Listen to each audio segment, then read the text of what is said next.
Have you ever wondered what it would be like in space? Well, I.S.S. explores that idea. We're evolved species.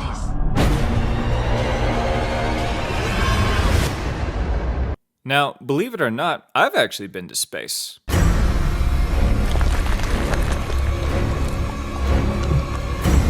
Actually, I've been to space more than once.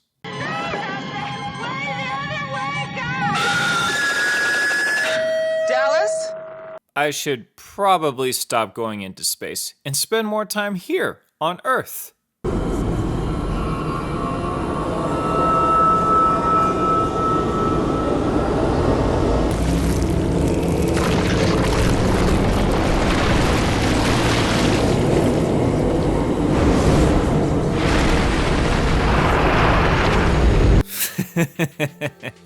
Well, while I am grounded, let's talk about I.S.S. At the end of my last review for Destroy All Neighbors, which I am sure at least 10 of you watched till the end, I was debating on doing this movie because it's a thriller, but not all thrillers fit this channel. And I'm here to tell you, yeah, I think it does. I'll explain why without spoilers, but first, let us gaze up at the vast sky until we feel spooky.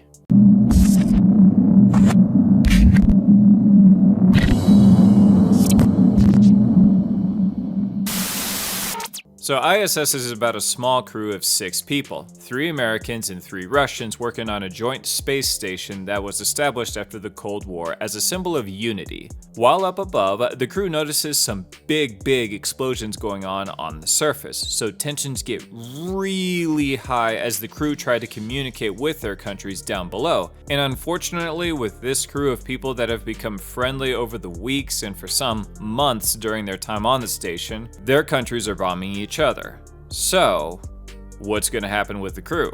Who is going to strike first? Will anyone strike? How hard will the strike be? Have you ever heard of the prisoner's dilemma? No? Have you ever played Jackbox's Trivia Murder Party? Trivia Murder Party! So in the game there are elimination rounds, and one of them is 2 people fighting over a pile of money. If neither take, no one dies. If they both take, the one who took the most dies. If they tie, then they both die, or something like that. That is essentially the prisoner's dilemma. I'll go into what it actually is to now better explain. 2 members of a criminal gang are arrested and imprisoned. Each prisoner is in solitary confinement, with no means of speaking to or exchanging messages with the other. The police admit that they don't have enough evidence to convict the pair on the principal charge. They plan to sentence both to a year in prison on a lesser charge. Simultaneously, the police offer each prisoner a Faustian bargain, or deal with the devil. Damn, we are getting all fancy and educated here at 7 Feet Under. I am smart. S.M.R.T. If one testifies against his partner, he will go free while the partner will get 3 years in prison on the main charge. If both prisoners testify against each other, both will get sentenced to 2 years in jail. The prisoners are given a little time to think this over, but in no case may either learn what the other has decided until he has irrevocably made his decision. Each is informed that the other prisoner is being offered the very same deal. Each prisoner is concerned only with his own welfare, with minimizing his own prison sentence. So, if they both remain silent, they both get 1 year. If one testifies against the other, he will get set free and the other gets 3 years. If they both rat each other out like the piece of shit pussies they are, they both get 2 years. So, okay, now we're up to speed. Except, the stakes are much higher on the I.S.S. Not only will the consequences more than likely lead to death, it's also very risky because they are in space. Oh, and then there's also the I serve my country versus your country bullshit, whatever, who cares. The movie mostly follows Dr. Kira Foster as the newbie on board, played by some actress who hasn't done any horror movies before. Just going off of that, I wouldn't mind yeeting her off the fucking ship to do some more musicals. Yay!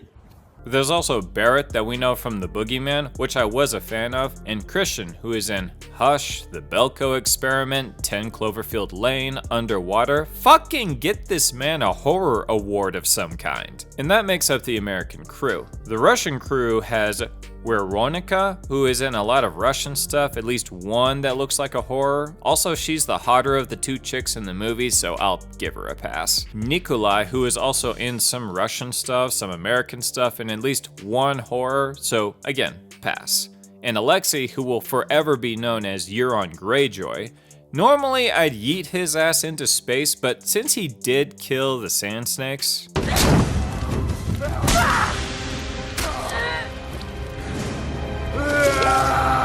and he was in Overlord, I'll keep him on the ship. I.S.S.'s positives are as follows. The movie does tension and atmosphere very well. I felt tense pretty regularly throughout this whole flick. The characters are likable and understandable. For the most part, our main girl Foster was a little bit annoying at first, but overall, she's not bad. I'll also add this movie under the category of space station movies that are a bit more realistic. The station itself is a bit cramped, a bit narrow with its hallways. It's not massive. There are handles for your hands and your feet everywhere. It's not like in The Martian where everything is huge and spacious with awesome communication rooms and exercise rooms, nor Life, which has the same problems. I mean, they had handlebars to pull you everywhere, but that station was big as shit. The downsides of this movie is, well, it's not that special. It's a movie, or story, where lies and deceptions and mind games should be with everyone, everywhere, and all at once. Sorry, baby.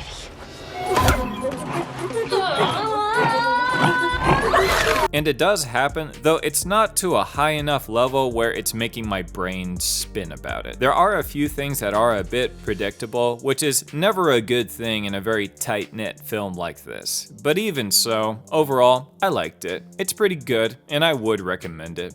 Thanks for watching, and stay spooky until we cover maybe Cult Killer or something on Shudder. Fuck January. Why you gotta make shit so hard? Anyways, please check out my other vids, especially the best of, worst of, and underrated, overrated movies of 2023. It'll be fun.